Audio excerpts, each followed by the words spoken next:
이제 가능하신 분들은 자리에서 일어서셔서 거룩하신 하나님 앞에 부활절 셋째 주일 예배를 드리시겠습니다.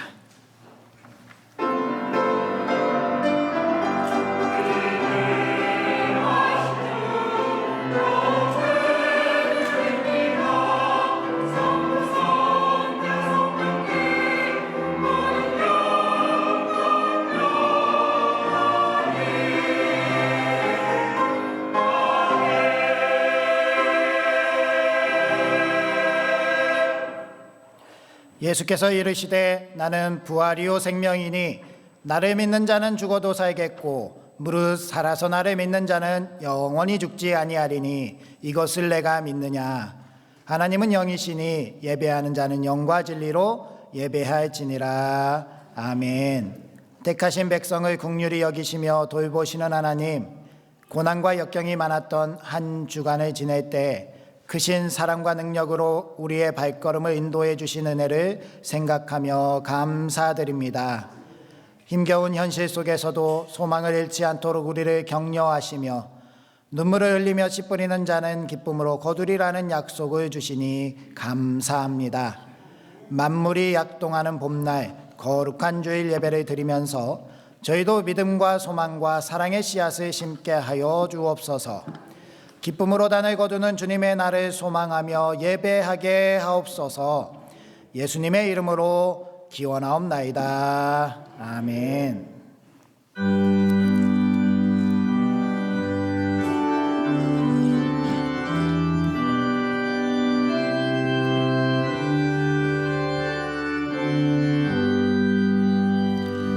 주 예수 이름 높이어 다 찬양하여라.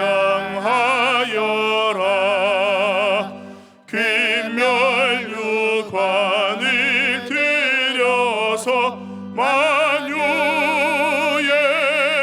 주 찬양. 금멸유관을 들여서 만유의 주 찬양. 주 예수 당한 고난을 못 잊을 죄인아, 내 귀한 보배 바쳐서 만유의 주 찬양. 내 귀한 보배 바쳐서 만유의 주 찬양. 이 지구 위에 거하는 온 세상 사람들, 그 크신 위엄 높여서 만유의 주 찬양.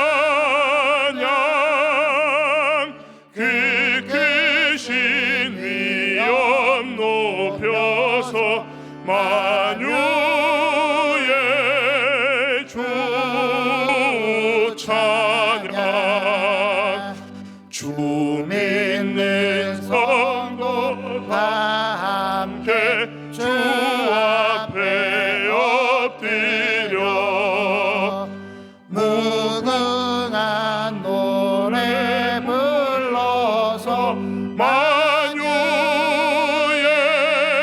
주 찬양. 무궁한 노래 불러서 만유의 주 찬양.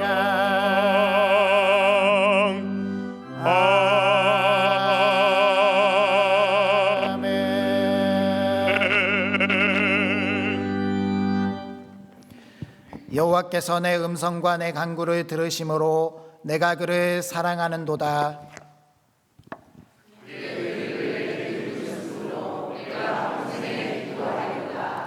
사망의 줄이 나를 두르고 수월의 고통이 내게 이름으로 내가 환난과 슬픔을 만났을 때에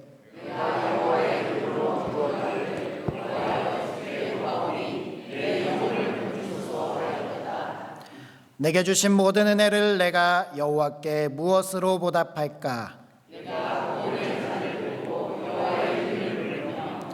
여호와의 모든 백성 앞에서 나는 나의 소원을 여호와께 갚으리로다.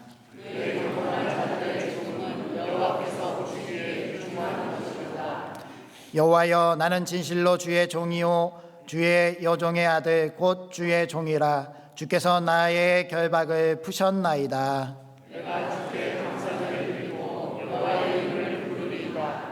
내가 여호와께서 원한 것을 그의 모든 백성이 보는 앞에서 내가 지키리로다.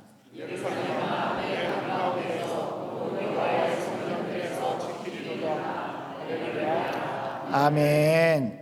이제 다 함께 참회의 기도를 드리시겠습니다.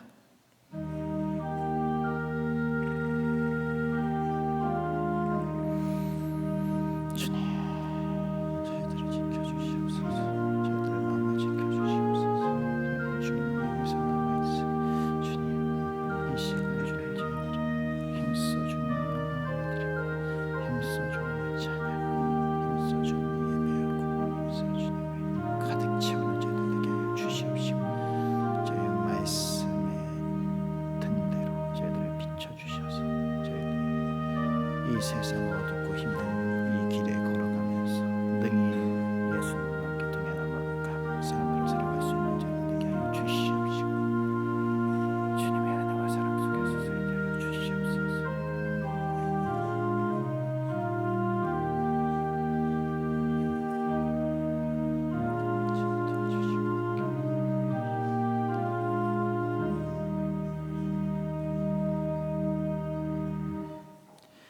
이제 다음, 하나님은 자신의 죄를 정직하게 자백하는 우리들에게 이렇게 말씀하셨습니다. 내가 그들을 내게 범한 그 모든 죄악에서 정하게 하며 그들이 내게 범하며 행한 모든 죄악을 사할 것이라. 아멘. 이제 사도신경으로 우리의 신앙을 고백하겠습니다. 나는 전능하신 아버지 하나님 천지의 창조주를 믿습니다. 나는 그의 유일하신 아들 우리 주 예수 그리스도를 믿습니다.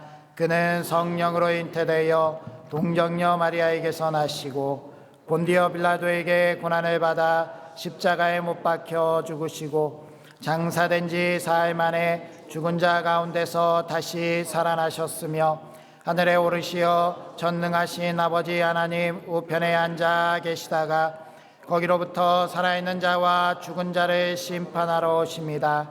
나는 성령을 믿으며 거룩한 공교회와 성도의 교제와 죄를 용서받는 것과 몸의 부활과 영생을 믿습니다. 아멘.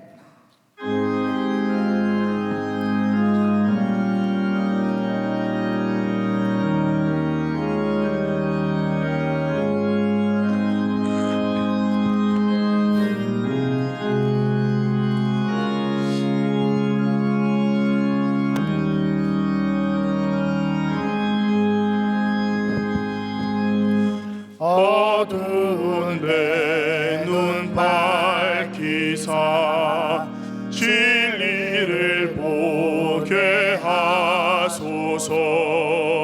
진리의 열쇠 내게 주사 참빛을 찾게 하소서. 깊으신 뜻을 알고자 엎드려 기다리오니 내 눈을 뜨게 하소서. 성령이여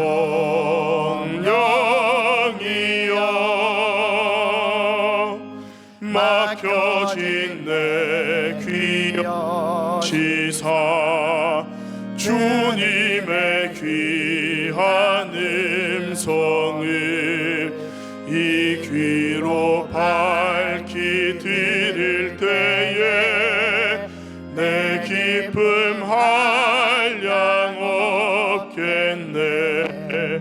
깊으신 뜻을 알고자 엎드려 기다리오니 내 귀를 열어 주소서. 성령이여 봉해진 내 임여시사 복음을 널리 전하고 차가운 내 맘 녹여주사 사랑을 하게 하소서. 깊으신 뜻을 알고자 엎드려 기다리오니 내 입을 열어 주소서. 성령이여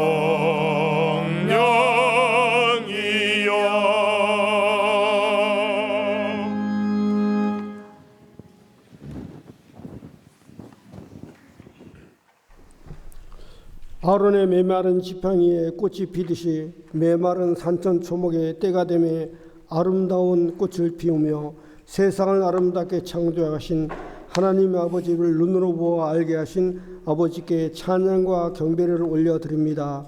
자연 계시를 통하여 아버지의 역사하심과 만져주시고 주관하시는 것을 저희로 깨달아 알게 하신 보혜사 성령님, 언제나 저희와 함께 하셔서 감사합니다.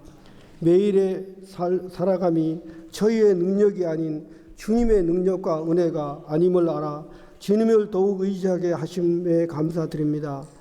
한 주간도 모든 상황 속에서 어둠을 이기고 부활하신 주님을 의지하기에 믿음으로 세상 속에서 더 승리의 삶을 살게 하시고 함께 예배의 자리에 은혜를 깨닫는 예배의 자리에 있게 하심도 감사합니다. 순간순간 넘어질 때마다 우리의 연약함을 인하여 주님과 멀어질 때 여전히 주님의 눈길이 저희에게 몸부림을 잃어버린 채 우리의 소견이 옳은 줄 알고 행하여 주님께 범죄를 한 저희를 용서하여 주시옵소서. 찬양은 주님의 뜻을 앞세운다고 열심히 찬양하는 입술에서 멀어진 저희의 마음과 행동을 용서하여 주시옵소서. 이제는 성령을 의지하는 삶으로 나는 죽고로 예수로 살아가는 저희들이 되게 하여 주시옵소서. 주님, 하나님과 우리의 막힌 담을 허물어뜨려 주님의 주신 십자가의 사랑으로 중동의 전쟁이 멈춰지게 하시고 막힌 뱃길이 열려 경제가 회복되게 하시고 러시아와 우크라이나의 전쟁이 종결되어 이 땅에 참 평화가 임하게 하여 주시옵소서. 우리나라와 민족을 불쌍히 여겨주시고 한반도가 하나 되어 아버지의 역사심을 찬양하는 남과 북이 되게 하여 주시옵소서. 나라의 정치 지도자가 바로 서서 주님의 주신 지혜로 주님의 정의가 이 땅에 이루어지게 하여 주시옵소서. 세상과 타협하지 않는 목회자가 되게 하시고 양들을 푸른 초장 물가로 인도할 수 있는 능력을 주시며 양들에게서는 참된 목자와 사꾼의 목자를 분별할 수 있는 영을 저희들에게 부어 주시옵소서. 주님의 복음을 전하시는 해외에 계신 선교사님들을 기억하여 주시고 어려움을 없게 하시고 주님의 능력으로 잘 감당하게 하여 주시옵소서.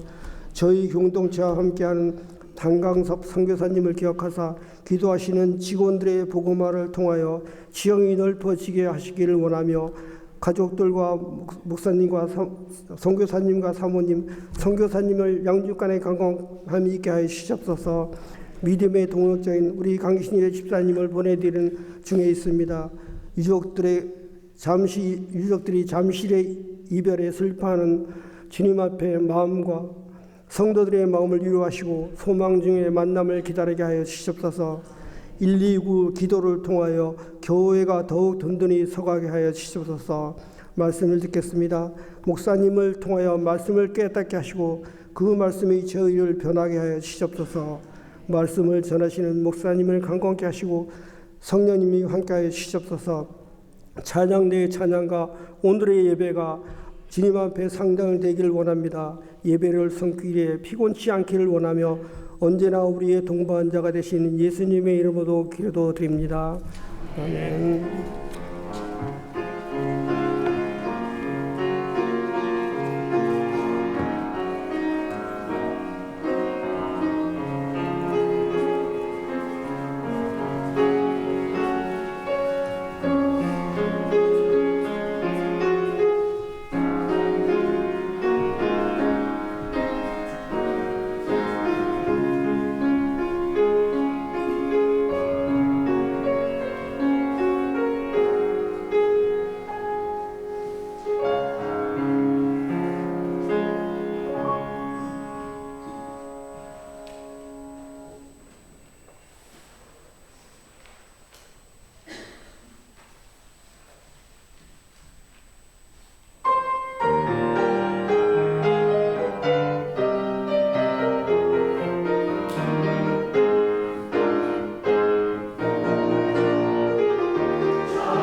아멘. 우리 천지를 지으신 아버지 하나님께 감사와 영광의 박수 올려드리도록 하겠습니다. 오늘 우리에게 주시는 하나님의 말씀은 누가복음 24장 13절에서 35절까지의 말씀입니다. 신약성경 139면쯤에 있습니다. 누가복음 24장 13절부터 35절까지의 말씀. 이 계시의 말씀을 통하여서 하나님의 음성 들으시기 바랍니다. 그날에 그들 중 둘이 예루살렘에서 25里되는 엠마오라 하는 마을로 가면서 이 모든 된 일을 서로 이야기하더라. 그들이 서로 이야기하며 문의할 때에 예수께서 가까이 이르러 그들과 동행하시나 그들의 눈이 가리워져서 그인 줄 알아보지 못하거늘 예수께서 이르시되 너희가 길 가면서 서로 주고받고 하는 이야기가 무엇이냐 하시니 두 사람이 슬픈 빛을 띠고 머물러 서더라. 그 한 사람인 글로바라 하는 자가 대답하여 이르되 당신이 예루살렘에 체류하면서도 요즘 거기서 된 일을 혼자만 알지 못하느냐? 이르시되 무슨 일이냐? 이르되 나사렛 예수의 일이니 그는 하나님과 모든 백성 앞에서 말과 일에 능하신 선지자이거늘 우리 대제사장들과 관리들이 사형 판결에 넘겨주어 십자가에 못 박았느니라. 우리는 이 사람이 이스라엘을 속량할 자라고 바랐노라. 이뿐 아니라 이 일이 일어난 지가 사흘째요. 또한 우리 중에 어떤 여자들이 우리로 놀라게 하였으니 이는 그들이 새벽에 무덤에 갔다가 그의 시체는 보지 못하고 와서 그가 살아나셨다 하는 천사들의 나타남을 보았다 함이라. 또 우리와 함께한 중에 두어 사람이 무덤에 가 과연 여자들이 말한 바와 같음을 보았으나 예수는 보지 못하였느니라 하거늘 이르시되 미련하고 선지자들이 말한 모든 것을 마음에 더디 믿는 자들이요 그리스도가 이런 고난을 받고 자기의 영광에 들어가야 할 것이 아니냐 하시고 이에 모세와 모든 선지자의 글로 시작하여 모든 성경에 쓴 바 자기에 관한 것을 자세히 설명하시니라. 그들이 가는 마을에 가까이 가매 예수는 더 가려 하는 것 같이 하시니 그들이 강권하여 이르되 우리와 함께 유하시나이다. 때가 저물어가고 날이 이미 기울었나이다 하니 이에 그들과 함께 유하러 들어가시니라. 그들과 함께 음식을 잡수실 때에 떡을 가지사 축사하시고 떼어 그들에게 주시니 그들의 눈이 밝아져 그인 줄 알아보더니 예수는 그들에게 보이지 아니하시는지라. 그들이 서로 말하되 길에서 우리에게 말씀하시고 우리에게 성경을 풀어주실 때에 우리의 속에서 마음이 뜨겁지 아니하더냐 하고 곧 그때로 일어나 예루살렘에 돌아가 보니 11 제자 및 그들과 함께한 자들이 모여 있어 말하기를 주께서 과연 살아나시고 시몬에게 보이셨다 하는지라. 두 사람도 길에서 된 일과 예수께서 떡을 떼심으로 자기들에게 알려지신 것을 말하더이다. 아멘. 우리 앞뒤 좌우분들 인사해 보겠습니다. 부활하신 주님이 함께 하십니다. 인사하겠습니다. 네, 우리 주님께서 부활하셨고 우리와 함께 하시는 줄 믿습니다. 우리들이 살아가는 인생을 흔히들 길에 많이 비유를 합니다. 우리가 인생을 살아가는 것이 길을 걸어가고 있는 여정이다라고 이렇게 이야기를 하는데 그렇게 우리의 인생이 길이다라고 한다면 우리가 살아가는 이 인생에서 중요한 것 가장 중요한 것은 바로 우리가 가고 있는 그 목적지 그리고 그것을 향한 방향성이 중요하다라고 하겠습니다. 우리가 이렇게 목적을 향해서 그 방향을 가지고 잘 그 인생길을 가는 것이 중요할 터인데 그런데 우리가 살아가다 보면 우리가 살아가는 이 인생 가운데 갑자기 눈앞이 캄캄할 때가 옵니다. 내가 잘 오던 길을 다 잃어버린 것과 같은 때 내가 도대체 이제 어디로 가야 될지 모를 때 망망대해 같은 그러한 바다 위에 떠서 어디로 가야 하는 방향을 찾지 못하는 그러한 때가 우리에게 온다는 것입니다. 이러한 때에 우리는 그냥 가다 보면 길이 나오겠지라고 생각하는 그런 낙관주의 분들도 계시겠고요. 어떤 분들은 주저앉아서 길을 찾지 못해 울고 있는 분들도 계실 수 있습니다. 그런데요, 이러한 문제가 마음이 연약한 어린아이들이나 그 가운데 성숙하지 못한 사람들에게만 있는 것이 아니라 그리고 예수님을 믿지 않는 사람들에게만 이렇게 길을 잃어버리는 일들이 일어나는 것이 아니라 이것이 개인적인 문제가 아닌 우리 모두에게도 일어날 수 있는 것이다 라는 것을 오늘 본문을 통해서 우리가 다시 한번 깨달아야 됩니다. 오늘 말씀의 제목을 그래서 주님을 기다립니다 라는 말씀을 제목으로 정하였는데요, 우리가 살아가는 이 인생 가운데 우리가 예수님을 잘 믿고 이렇게 교회에서 신앙생활을 하고 있는 중에도 우리도 길을 잃어버릴 수 있다라는 것을 기억하면서 우리가 어떻게 이러한 때에 길을 찾아서 바르게 우리의 방향성을 다시 잡을 수 있을까, 그것에 대해서 우리가 잘 생각해 봐야 할 줄 믿습니다. 오늘 본문에 나오면 예수님과 함께 했던 그 12 제자에 속한 제자들은 아니지만 그들과 가까이 지낸 그래서 예수님께서 제자들이라고 칭하는 그 두 사람이 등장을 하게 됩니다. 예수님과 가까이 지냈기 때문에 누구보다도 말씀에 가까웠고 누구보다도 예수님에 대해서 많이 이해하는 이들이었을 텐데, 예수님께서 십자가에서 달려 죽으시자 이들은 그들이 그동안 왔던 길을 잃어버리고 엠마오라는 곳으로 가게 됐습니다. 이 두 사람에게 엠마오가 어떤 의미가 있는지에 대해서는 기록되어 있지 않지만, 이들에게 있어서 이 예루살렘이라는 곳은요, 예수님이 십자가에서 죽으신 곳입니다. 자신들이 그동안 모든 인생을 걸고 달려왔던 그 모든 것이 한순간에 무너진 곳이 되는 것이죠. 그래서 좌절의 장소, 실패의 장소, 내가 모든 것을 잃어버리고 정말 이곳에서의 사람들에게 느낀 환멸과 그 슬픔, 고통을 벗어나고자 엠마오라는 곳을 향해서 나아가게 되었다라는 겁니다. 이렇게 헤매는 사람들, 마치 우리가 길을 잃어버렸을 때의 우리의 모습을 보는 것 같지 않습니까? 여기서 도저히 버틸 힘이 없다, 나는 이곳을 떠나야겠다라고 하면서 떠나는 그러한 사람들, 실제로 이것은요, 믿음이 연약해서도 아니고 이 길을 잃어버리는 상황은 누구에게도 있을 수 있다는 거 우리가 잘 알아야 됩니다.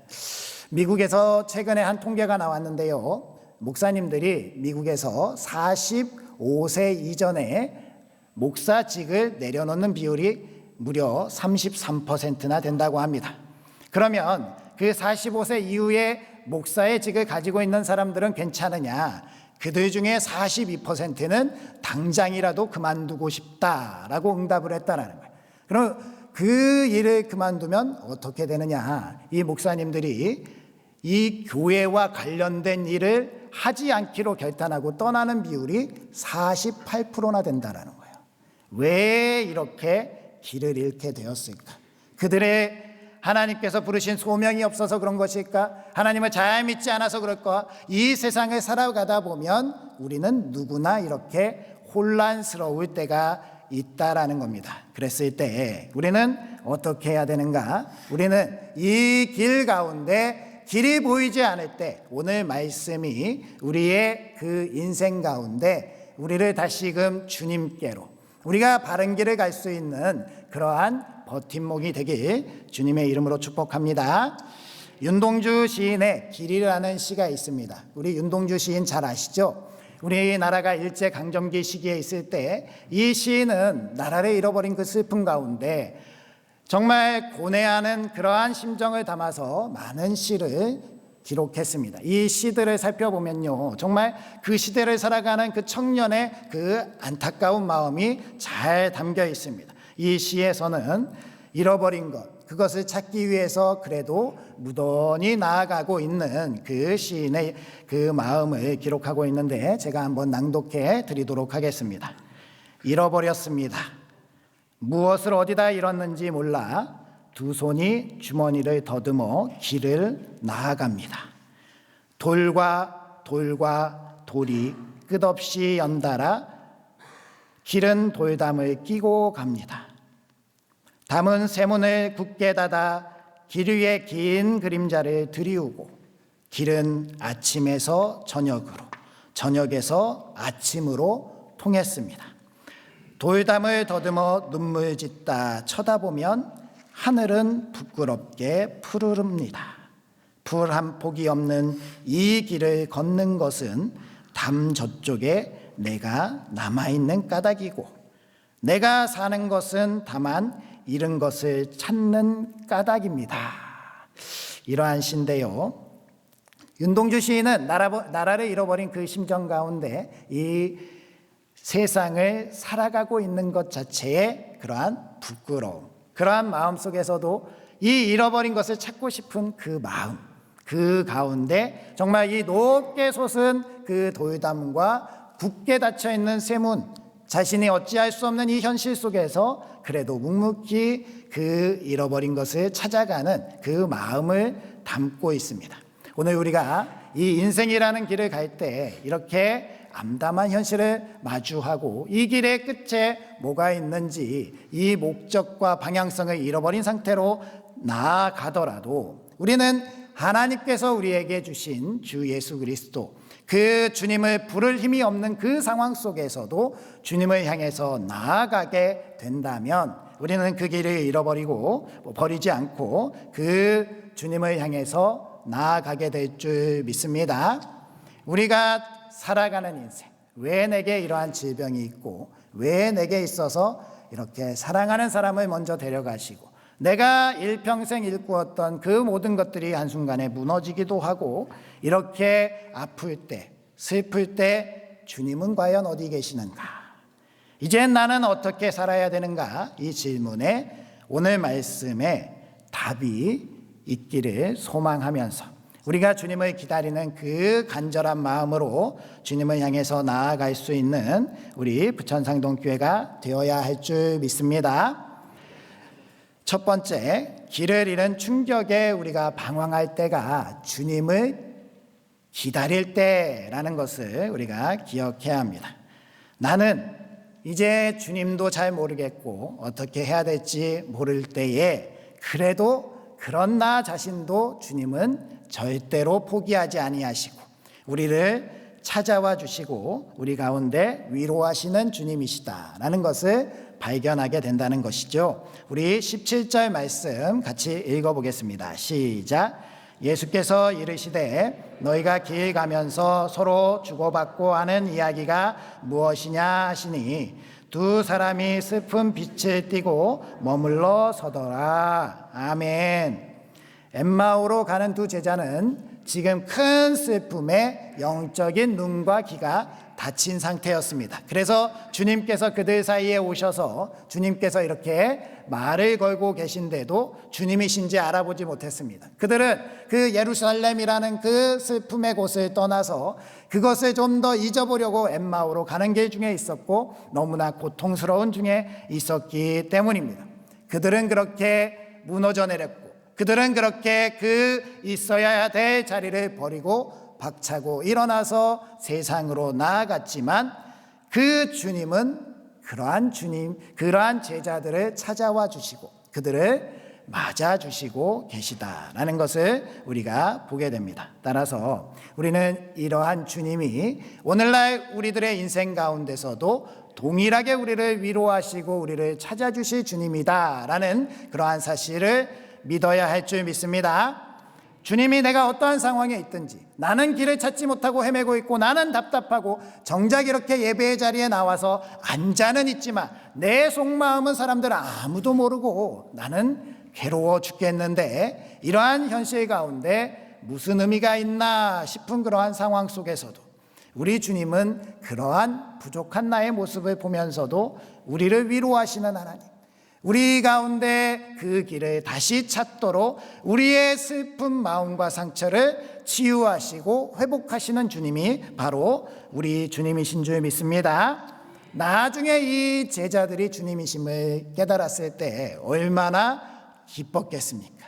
야, 우리는 주님을 죽었다고만 생각하고 다시는 길이 없다라고 생각하고 그렇게 예루살렘을 떠나왔건만 주님은 또 우리를 그렇게 찾아와 주셨구나. 야, 나는 참 줏대도 없고 고집도 없고 주님을 끝까지 죽어도 그 길 가운데 서겠다라고 했는데 그 길을 떠나왔었다. 그런데 주님은 그래도 나를 또 찾아주시는구나.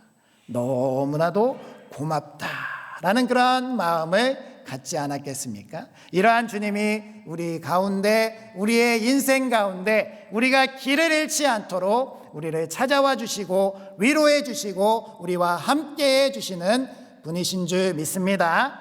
그렇게 주님은 언제나 우리와 함께 해 주셨습니다. 특히나 우리가 위기 가운데 빠졌을 때, 우리는 어려운 가운데 있을 때 우리 주님은 우리를 붙들어 주셨다라는 것입니다. 제자들에게도 그렇지 않습니까? 제자들이 말씀 가운데 복음서 가운데 보면은 여러 가지 주님이 필요한 때 주님은 항상 그 자리에 계셔서 그들을 건지시고 그들을 위로해 주셨습니다. 마태복음 14장의 말씀에도 보면 오병이어의 기적 이후에 예수님께서 제자들을 바다 건너편으로 보내시지 않습니까?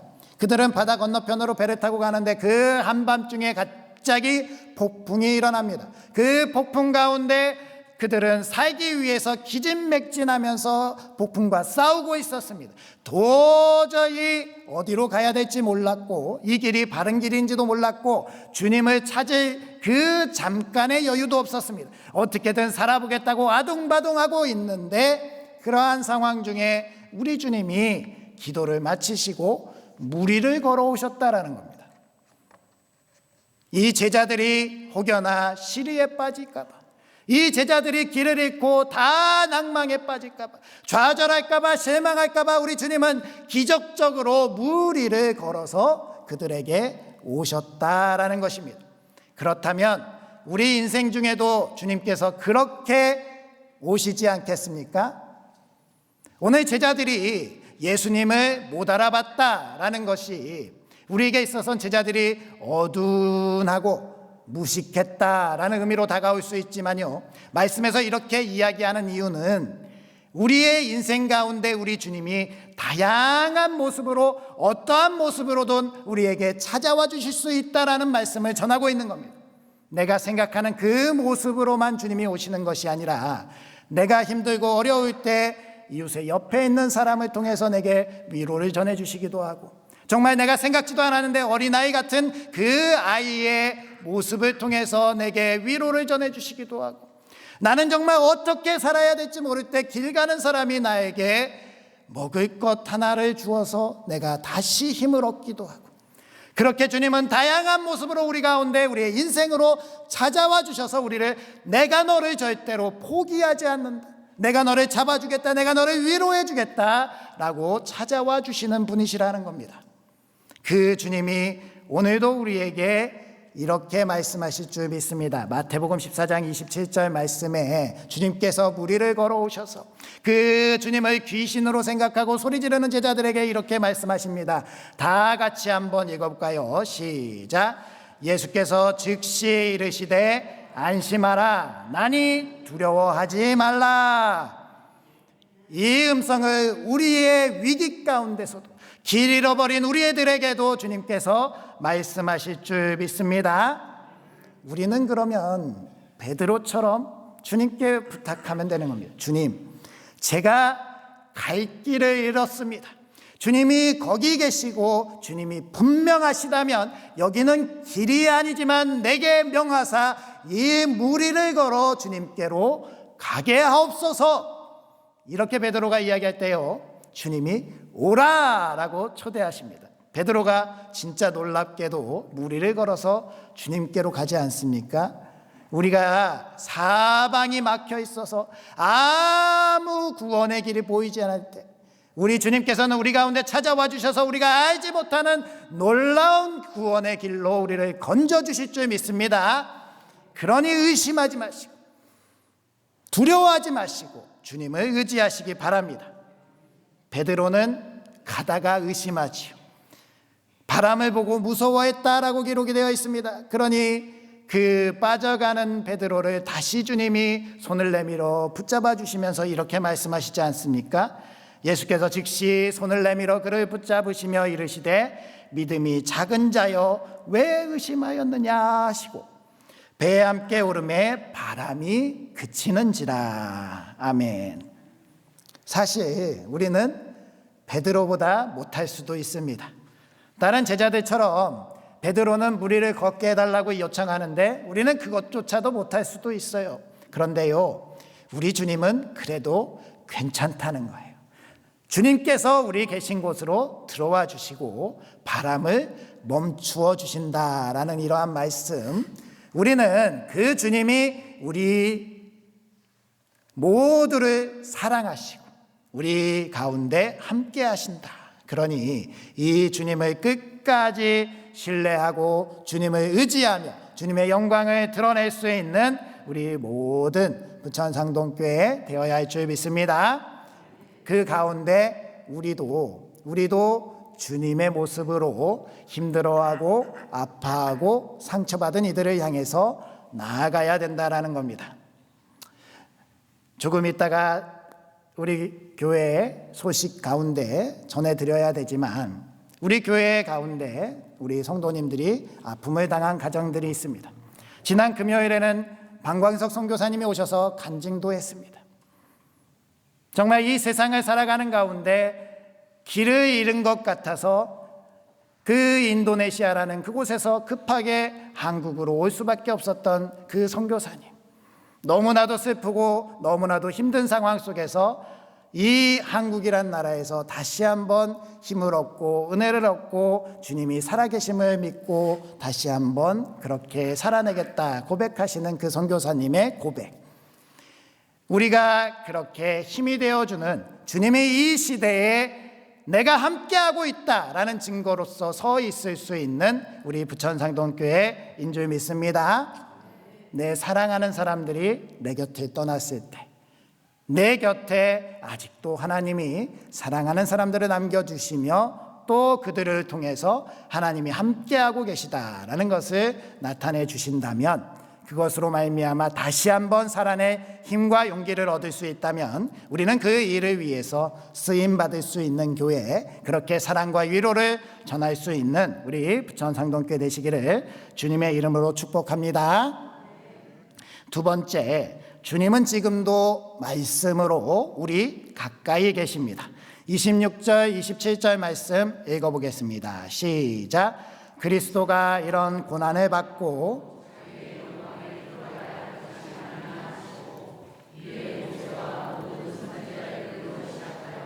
모든 성경에 쓴 바 자기에 관한 것을 자세히 설명하시니라. 아멘. 제자들은 너무나도 큰 슬픔 가운데 길을 잃고 방황하고 있었습니다. 어디로 가야 될지 몰라서 그렇게 예루살렘을 떠나서 엠마오로 가고 있는 그러한 제자들에게 주님이 찾아오셔서 주님께서 이 제자들에게 다시 회복하실 수 있는 길이 말씀에 있다라는 것을 친히 보여주고 계십니다. 이 제자들에게 있어서 성경 말씀을 처음부터 끝까지 계속 다시 가르쳐 주시면서 설명하시면서 이 제자들에게 길이 말씀에 있다라는 것을 보여주시지 않으십니까? 이 32절 말씀에 보면은요, 이 제자들이 그래서 이렇게 말씀합니다. 길에서 우리에게 말씀하시고 우리에게 성경을 풀어주실 때에 우리의 속에서 마음이 뜨겁지 아니하더냐. 이렇게 하나님께서 우리 가운데 주신 이 말씀은 우리 가운데 이 인생의 망망대해를 비추는 등대의 빛과 같은 우리의 삶의 생명의 빛인 줄 믿습니다. 하나님의 아들 예수 그리스도는 그렇게 우리 가까이 계시고 이 말씀을 통해서 우리에게 길을 찾을 수 있는 그 비결을 말씀을 해주신다면 우리는 이 성경을 가까이 해야 되지 않겠습니까? 우리가 살아가고 있는 이 세상, 너무나도 혼란스럽고 불안한 세상, 어디로 가야 될지 모르고 이 길이 맞는지 확신이 없을 때에 우리가 해야 될 일은 우리 가까이 계시는 말씀을 찾아보고 그 말씀으로 충만해지고 이 말씀으로 말미암아 내가 걸어가야 할 그 길에 등대처럼 빛을 비추시는 우리 주님을 만나야 된다라는 겁니다. 그랬을 때 우리가 주님 가운데 이 길을 다시 확인하며 주님과 함께 우리의 인생의 여정을 바른 길로 향해서 나아갈 수 있게 될 줄 믿습니다. 시편 119편 50절 말씀을 읽어보겠습니다. 시작. 이 말씀은 나의 고난 중의 위로라. 주의 말씀이 나를 살리셨기 때문이니이다. 아멘. 우리 주의 말씀이 고난 중에 우리의 위로가 되시고 우리를 살리는 말씀이 되는 줄 믿습니다. 제가 코로나 시기에 담당하고 있던 교구원들에게 찾아가서 만날 수는 없어서 전화 신방을 이렇게 일일이 돌리는 중에 있었습니다. 한 성도님에게 전화를 하게 됐는데요, 그 성도님은 우리 교회 차영진 집사님 휠체어 타고 나오실 때 옆에 도움이 되시는 요양보호사분 계시잖아요. 그분처럼 그 교회에 나와서 등록하신 분이셨습니다. 노 권사님이 교회 가고 싶어 하시니까 같이 와서 교회 등록해 준 분이셨습니다. 그러니 이 분에게는 믿음이 없어 보였고요, 이 분은 하나님의 말씀도 잘 모르겠거니라고 생각은 했습니다. 그런데 그럼에도 불구하고 등록을 하셨잖아요. 그래서 전화를 드리고 이렇게 통화를 하면서 이야기를 나누게 됐습니다. 그분은 목회자로서의 전화를 받으니까 굉장히 좀 불편해하고 빨리 끊기를 원하는 뉘앙스를 계속 비치셨습니다. 그래서 그러면 제가 말씀 한 구절 읽어드리고 기도하고 전화를 끊겠습니다. 그렇게 얘기하고 말씀을 읽어드렸는데 그 말씀이 바로 시편 119편 50절 말씀이었습니다. 이 말씀을 읽어드리고 제가 이제 기도하고 끊으려고 했는데 이 성도님이 이 말씀을 읽고 나니까 갑자기 눈물이 터진 거예요. 막 혼자서 우셨습니다. 제가 어찌할지 몰라서 한 5분 10분을 그렇게 그냥 통화를 들고만 있었습니다. 그러면서 그분이 우시다가 하시는 말씀이 목사님 맞습니다. 말씀이 저를 살리셨습니다 라고 이야기하는 거예요.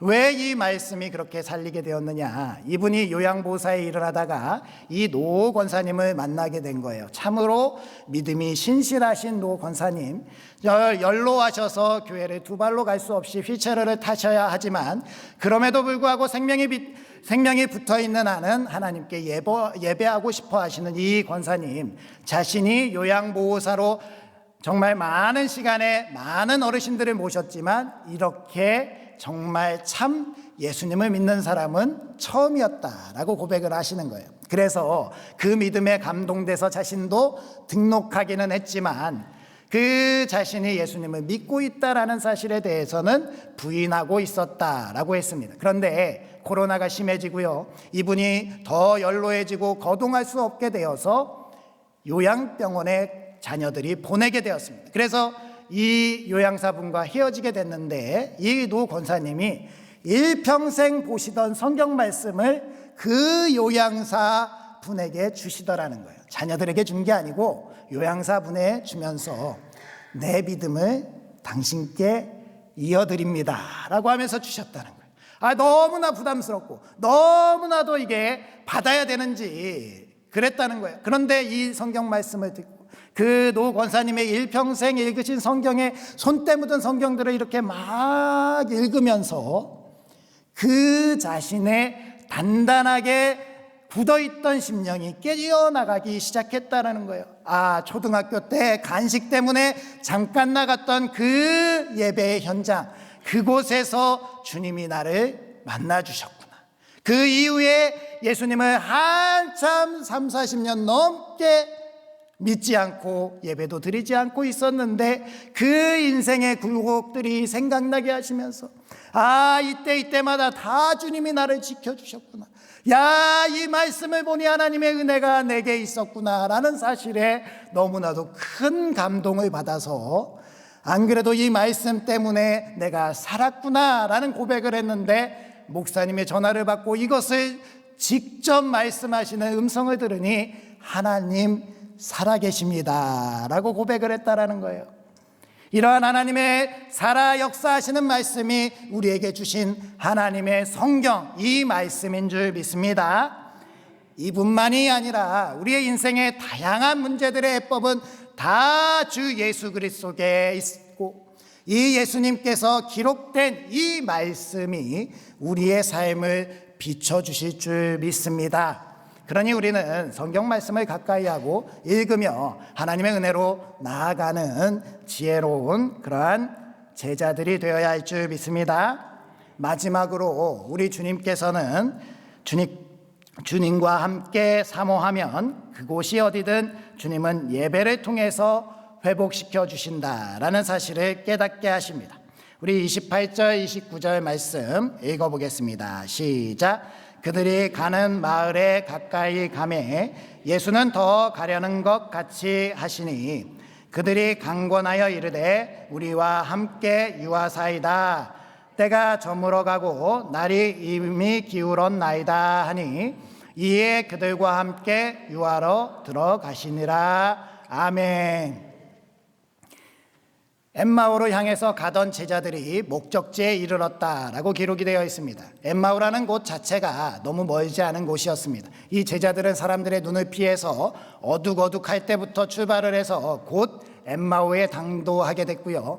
이 엠마오에 당도하게 된 이들이 예수님께서 함께 유하기를 간청드렸습니다. 예수님은 그들과 함께하지 않고 더 길을 가려는 것처럼 이렇게 말씀에는 기록이 되어 있습니다. 그런데 이렇게 말씀이 기록되어 있는 이유는 이 제자들처럼 예수님은 그를 찾고 사모하는 자들과 함께 하시며 그렇게 함께하는 가운데 하나님의 놀라운 역사가 나타난다라는 겁니다. 왜 두 제자였을까? 왜 이들이 예수님을 초대했을까? 왜 그곳에서 하나님의 아들 예수 그리스도께서 마지막 십자가를 지시는 그 전날 밤에 떼신 성만찬의 그 예배를 이루셨을까? 바로 우리 주님께서 우리에게 예배 가운데 회복하시고 예배 가운데 치료하시고 예배 가운데 우리에게 길을 완전히 보여주신다는 사실을 알려주시기 위해서 그러셨다라는 거예요. 마태복음 18장 20절 말씀 읽어보겠습니다. 시작. 두세 사람이 내 이름으로 모인 곳에는 나도 그들 중에 있느니라. 아멘. 두세 사람이 모인 곳에, 그 두세 사람이 전심으로 예수님을 찾으면 그 예수님은 그 가운데 계신 줄 믿습니다. 오늘 이 예배 자리 가운데서도 우리가 전심으로 주님을 찾기 때문에 주님은 이 자리에 계시며 우리 가운데 우리의 모든 것을 치유하시고 회복하시며 우리가 다시 한번 길을 제대로 갈 수 있도록 우리를 인도해 주시는 줄 믿습니다. 그렇게 주님이 우리 가운데 함께 하시며 주님의 은혜를 주시는 것입니다. 주님이 오늘 이 제자들을 기억나게 하실 때에 떡을 떼시는 장면, 이것을 통해서 우리에게 말씀하시는 것은 무엇입니까?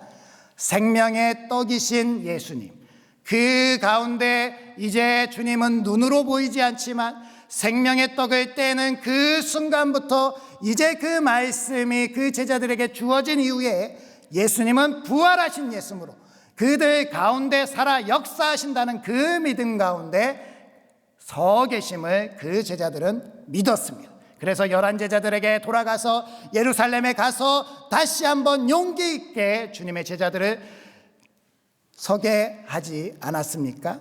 그것이 바로 우리들의 삶인 줄 믿습니다.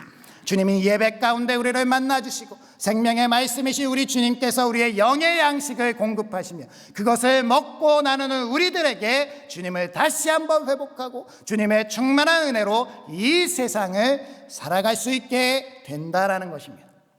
우리가 살아가는 이 세상과 우리가 믿고 있는 세상, 이 하나님의 나라와 동떨어져 있지 않습니다. 이 세상의 문제는 문제고 하나님의 나라는 하나님의 나라라고 생각할 수 있지만요, 실제로 이 세상의 문제들 우리가 하나님의 나라를 확실하게 붙들고 하나님의 나라 가운데 충만하고 하나님의 나라 가운데 이 순종의 삶으로 살아나가면요, 이 세상의 문제들 하나도 문제가 되지 않는다라는 것을 알게 됩니다. 이 세상의 문제로 하나님의 나라를 어찌해 보려고 하니까 안 되는 겁니다.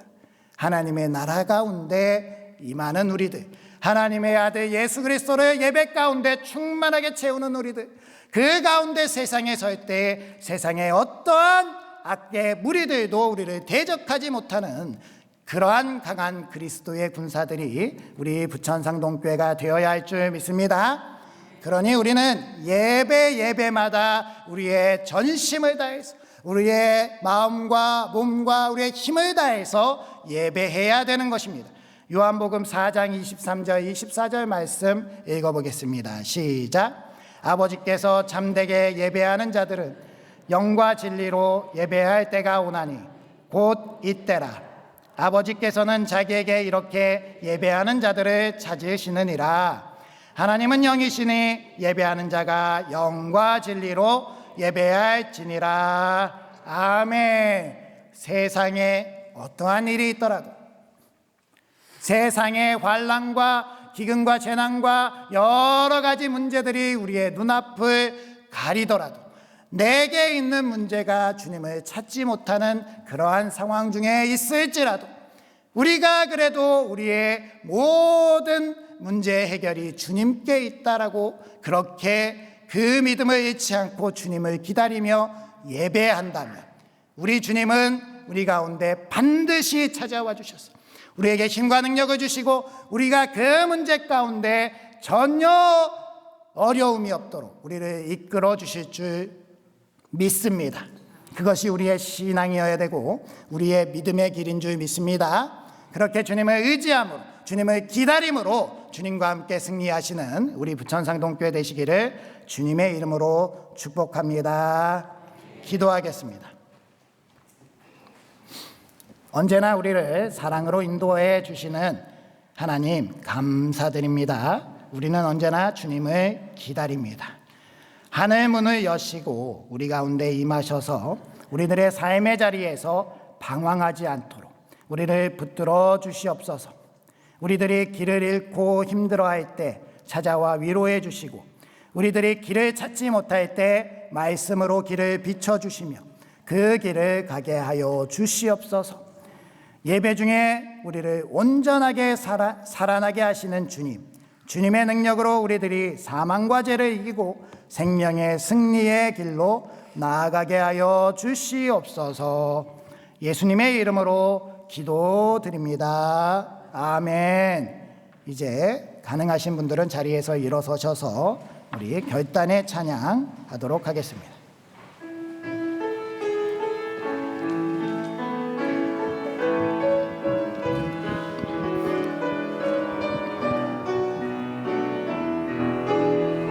하늘 문을 여소서.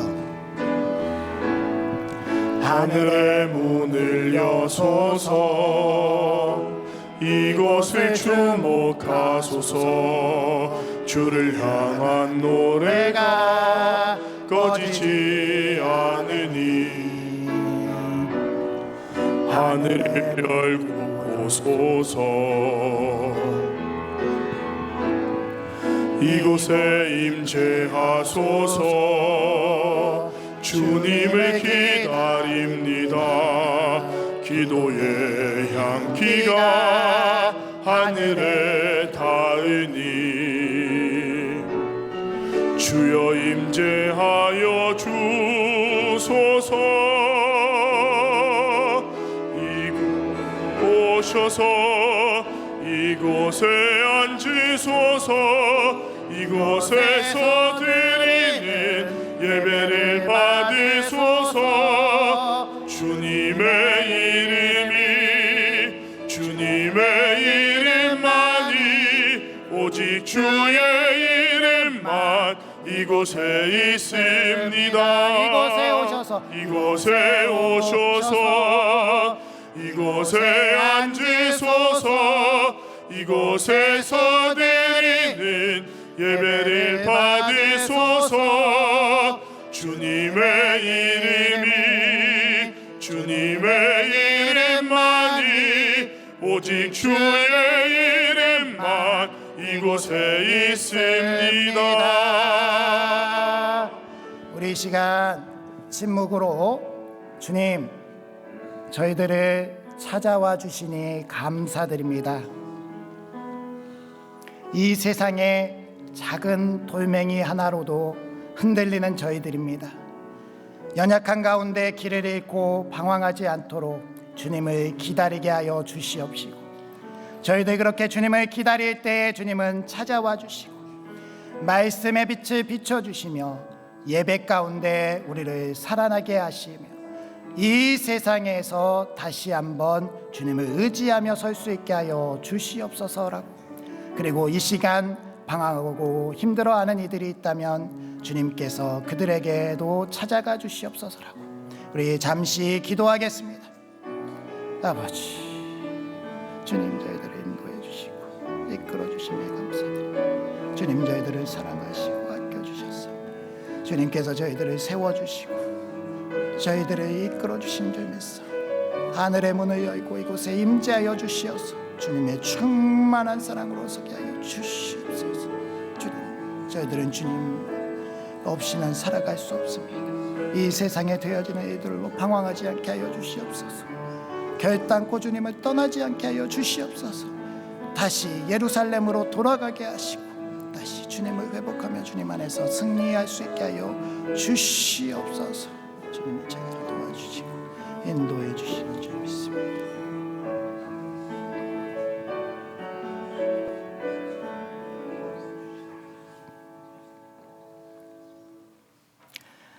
하늘의 문을 여시고 우리에게 찾아와 주신 주님을 찬양하고 영광 올려드립니다. 어떠한 상황과 환경 속에 있더라도 하나님을 향한 신뢰와 믿음을 굳게 붙잡게 하여 주시옵소서. 주님과 언제나 동행할 수 있게 하여 주시옵시고 주님의 뜻에 순종하며 나아가는 우리 부천상동교회 되게 하여 주시옵소서. 우리를 도우시는 주님께 감사함으로 이 시간 정성껏 예물을 드립니다. 이 드려진 예물들, 이 모든 헌신과 섬김들 주님께서 다 기뻐 받아 주시옵시고 우리들의 삶 가운데 하나님의 놀라운 은혜들을 내려 주셔서 우리가 흔들리지 않고 주님을 향해서 나아갈 수 있도록 도와주시옵소서. 주님께서 그렇게 우리를 책임져 주실 줄 믿사옵고 예수님의 이름으로 기도드리오며 이제는 우리와 늘 동행하시는 우리 주 예수 그리스도의 은혜와 말씀으로 길을 찾도록 비추시는 하나님의 무한하신 사랑하심과 예배로 우리를 살게 하시는 성령님의 능력이 주님을 기다리며 오늘도 삶의 자리에서 믿음으로 결단하는 우리 부천상동교회 머리머리 위에와 우리의 가정, 자녀, 손들, 우리가 하는 모든 일들 위에 그리고 우리가 속한 부천시와 대한민국 그리고 한국교회 세계선교 위에 이제로부터 영원토록 함께 하시기를 축원하옵나이다. 아멘.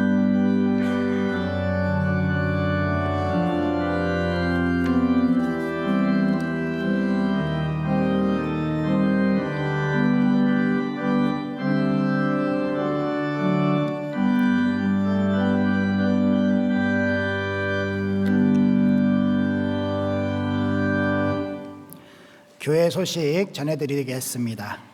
먼저 장례 소식 전해드리겠습니다. 강신태 집사님, 우리 구봉남 권사님의 부군 되시는 강신태 집사님이 어제 하나님의 부르심을 받아서 우리 교회가 주관해서 장례 중에 있습니다. 송림 청기와 장례식장 301호실에 있사오니 우리 그 예배 기억해 주시고 내일 발인 하관까지 우리 성령님께서 잘 인도해 주실 것을 많이 기도해 주시기 바랍니다. 오늘 입관 예배는 오후 4시 30분에 교회에서 출발하게 됩니다. 4시로 되어 있는데 4시 30분입니다. 기억해 주시고요. 발인은 내일 오전 6시 20분에 출발하게 됩니다. 우리 또 오늘 오전 이경 집사님의 어머니께서 하나님의 부르심을 받으셨습니다. 우리 이경 집사님께서 어머니께서 섬기시는 교회에서 주관을 하신다 하셔서 우리 교회는 내일 조문을 다녀오도록 하겠습니다. 오전 9시 30분 이곳에서 출발해서 우리 다니엘 병원 장례식장 특 1호실 다녀오려고 하니까요. 가능하신 분들은 같이 해주셔서 이 슬픔에 빠진 가정들을 위로해 주시기 바랍니다. 우리 교회에 처음 방문해 주신 분들을 환영합니다. 상담이나 등록이 필요한 분들은 안내위원에게 말씀해 주시거나 1층 새가족실에 방문해 주시면 감사하겠습니다. 신년 축복 대신방 리더 수양회 잘 진행 중에 있습니다. 이번 돌아오는 화요일 아로노 중보 기도회는 부천 노회로 휴강을 하게 됩니다. 우리 부천 노회에 화요일 오전 9시 부천 상성교회에서 있는데 잘 성노회가 될 수 있도록 기도 많이 해주시기 바랍니다. 전도대 오늘 중식 후에 출발하고요. 아기학교 마지막 시간이 돌아오는 토요일 우리 유치부 및 로비에서 있습니다. 돌아오는 금요일은 구역 연합예배로 드립니다. 구역 연합예배 은혜롭게 잘 진행될 수 있도록 7시 30분부터 1층에서 다가가 진행되니까요. 많이 참석해 주시기 바랍니다. 우리 교회 창립 29주년 창립음악회 5월 10일 오후 찬양예배 시간에 있습니다. 많이 참여해 주셔서 은혜로운 시간 되셨으면 좋겠습니다. 효도 관광이 4월 30일 목요일 오전 8시 50분에 교회에서 출발합니다. 잘 확인해 주시고 신청해 주시기 바랍니다. 다음 주일에 정기당회 있고요. 부천노회 어린이 대회가 돌아오는 토요일에 있습니다. 우리 그 공연 소식이 있는데요. 이현수 집사님 백스테이지라는 작품 보신 분도 있으실 텐데요. 앙코르 공연이라고 합니다. 그래서 이번에는 오시는 분들에게 비용을 받지 않고 무료로 공연을 해주시려고 이렇게 다 준비를 했으니까 이 비용 때문에 못 가셨던 분들은 아니겠지만 그래도 가셔서 우리 이연수 집사님 작품 많이 격려해 주시고 이연수 집사님 앞으로 더 큰 작품 하셔서 하나님께 크게 쓰임 받을 수 있도록 기도해 주시기 바랍니다. 이 나머지 내용은 주보를 참조해 주시기 바랍니다. 다른 광고는 주보를 확인해 주시고요. 이제 우리 교제 인사 나누면서 삶의 자리로 나아가겠습니다. 한 주간도 말씀으로 승리합시다.